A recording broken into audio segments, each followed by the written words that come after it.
Welcome back to Hard Rock Casino and Hotel. We are here in Tulsa and also at Replay Sports Bar. We want to tell you about some of the fare because we're going to be here for the Super Bowl, and we encourage you to come out for the Super Bowl here as well. They'll have it on all the big screens on Channel 2. We have here the good-looking stuff. Banh Mi. It's roast pork, sweet and sour vegetables, and soy mayonnaise on a grilled hoagie roll. That looks pretty good. Now, in the middle, we have the Irish nachos. And they look really good. Yeah, they do look good. And what is this, people Cayden? asking for those. That's your chicken fried steak club. There you go. That looks fantastic as well. Yeah, all good food out here. This is Pat Jones, who's been kind enough to join us today. We appreciate that. Got a cheering section. Yeah, there you go. Fantastic class in this joint. Now we're going to get back to more Super Bowl chatter, but we want to talk about TU basketball because they're having a season like they haven't had in quite some time. And this is really exciting stuff.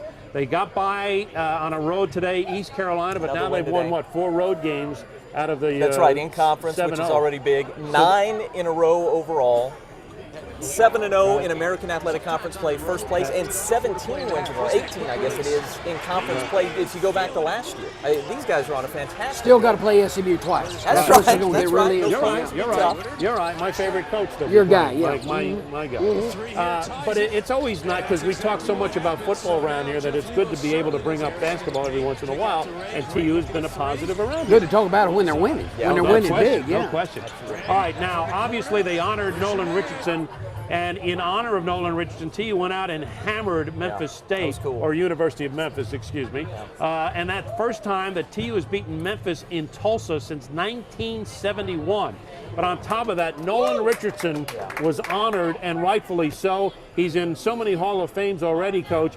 But you're on the Oklahoma Sports Hall of Fame committee.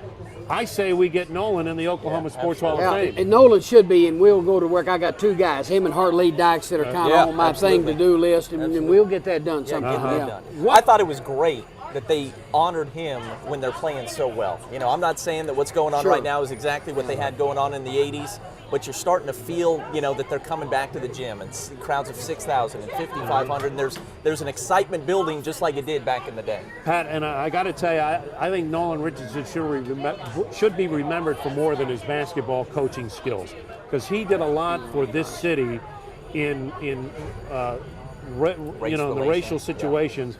And I think he did the same in the state of Arkansas to a certain degree as well. The SEC. Coach Brawl's the first African-American, I think, and the head coach in the SEC over there. So Nolan, for a lot of reasons, all those Hall of Fames are very merited. I kind of wish we could have Nolan in this kind of setting, because there isn't a better person in the world to sit here and have a hamburger and a beer with. Talk ball, the whole deal. We got a chance to talk to him during halftime of that Memphis victory. Let's listen to what Nolan Richardson had to say Wednesday night as he was honored at TU. Well, Tulsa gave me my first opportunity. You know, that's why it's ingrained to me more than any other place. And so when I look at that, I'm saying, man, there is my first opportunity to show what I could do, and Tulsa gave me that. And that sticks with me it'll always. And they asked me a question about why you like Tulsa so much. I said, the people. The people in this whole community was very good to Nolan Richardson and his family. And so that's why it's very dear to me. Tulsa's a very dear program to me. I was into the fact, if you noticed the clothes I wore red. I had polka dots on.